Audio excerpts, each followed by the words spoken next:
آپ دیکھ رہے ہیں سیرت النبی انٹرنیشنل فورم، قسط نمبر 87۔ بعثت نبوی صلی اللہ علیہ وآلہ وسلم سے قبل ترقی یافتہ ممالک کی گمراہیوں کا لرزہ خیز تذکرہ۔ مزید آگے بڑھنے سے قبل ہمارے چینل کو سبسکرائب کر لیجئے اور بیل کے بٹن کو دبا دیجئے تاکہ آپ کو آنے والی ہر نئی ویڈیو کی بروقت اطلاع ہو سکے۔ قبل از اسلام جزیرہ عرب میں آزاد ریاستیں۔ حصہ دوم مملکت سبا۔ مرور زمانہ سے مملکت معین پر کہنہ سالی کے آثار رونما ہونے لگے۔ ان کے انحطاط کے دور میں سبا کے علاقے میں ایک اور قوم نے انگڑائی لینا شروع کی۔ اگرچہ اس کے عہد اقتدار کا آغاز ایک چھوٹی سی ریاست سے ہوا، لیکن آہستہ آہستہ یہ قوم ترقی کے مراحل طے کرتی گئی اور ارد گرد کے علاقوں کو بھی انہوں نے اپنا زیر نگی بنا لیا۔ ان کی مدت حکومت 950 سال قبل مسیح سے 115 قبل مسیح تک ہے۔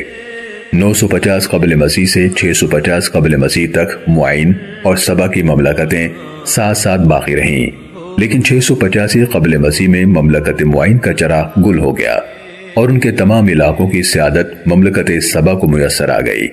جس طرح پہلے بتایا جا چکا ہے کہ اہل یمن کے اصلی باشندے یعرب بن قحطان کی اولاد سے تھے۔ اس کی نسل پھیلی اور یمن کے وسیع و عریض علاقے پر چھا گئے۔ یہ سب بھی یعرب کی اولاد میں سے ہے، اس لیے یہ قحطانی نسل کا قبیلہ ہے۔ ان کو عرب مستعربہ بھی کہتے ہیں کیونکہ ان سے قبل جو لوگ وہاں آباد تھے ان کی زبان عربی تھی، پھر شامت اعمال کی وجہ سے وہ تباہ و برباد ہو گئے۔ انہیں العرب العاربہ یا العرب البائدہ کہا جاتا ہے۔ قبیلہ سبا کے افراد کی مادری زبان عربی نہ تھی، انہوں نے یہ زبان عرب عاربہ سے سیکھی، اس لیے ان کو العرب المستعربہ کہا جاتا ہے۔ ان کا علاقہ معین اور قطبان کا درمیانی علاقہ ہے۔ یہ لوگ بھی تجارت پیشہ تھے، جنگوں اور فتوحات سے انہیں کوئی دلچسپی نہ تھی۔ ان کی ساری کوششیں اپنی تجارت کو ترقی دینے کے لیے وقف تھیں۔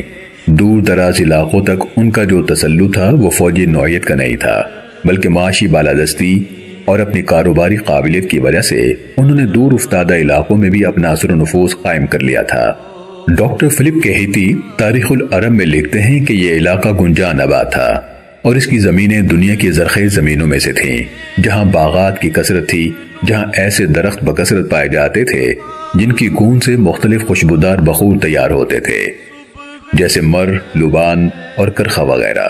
ہتی نے ایک پرانے یونانی مورخ ہیروڈیٹس کے حوالے سے بتایا ہے کہ خوشبودار گون پیدا کرنے والے ان درختوں کی حفاظت کے لیے قدرت نے یہاں ایسے سانپ بکثرت پیدا کر دیے تھے جن کے قد چھوٹے تھے اور ان کے پر تھے، وہ کثیر تعداد میں درختوں کی ٹہنیوں کے ساتھ لٹکتے رہتے تھے۔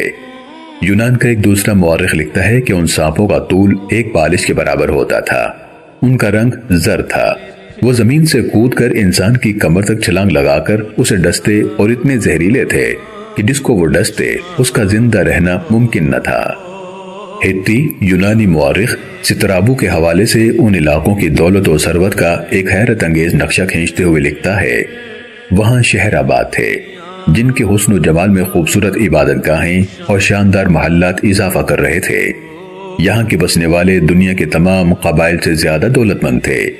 ان کے یہاں کھانے پینے کے ظروف اور چھری کانٹے سونے اور چاندی کے بنے ہوئے ہوتے، ان کے پلنگ، ان کے میز، ان کے مشروبات کے برتن بھی سونے اور چاندی سے مرصع ہوا کرتے، ان کے گھروں کے دروازے اور کھڑکیاں ہاتھی دانت، سونے چاندی کی تاروں اور قیمتی موتیوں کے نقش و نگار سے مزین و آراستہ ہوتی۔ زراعت و تجارت کے علاوہ معدنی ذخائر ان کی دولت مندی کا ایک اور بڑا سبب تھے۔ خصوصاً یہاں کا سونا نہایت صاف ستھرا ہوتا، اسے صاف کرنے کے لیے مزید گلانے کی صعوبت برداشت نہیں کرنا پڑتی تھی۔ سیرت النبی صلی اللہ علیہ وآلہ وسلم کی یہ قسط دیکھنے کا شکریہ، اسے دوسروں تک پہنچا کر صدقہ جاریہ کا حصہ بنیے۔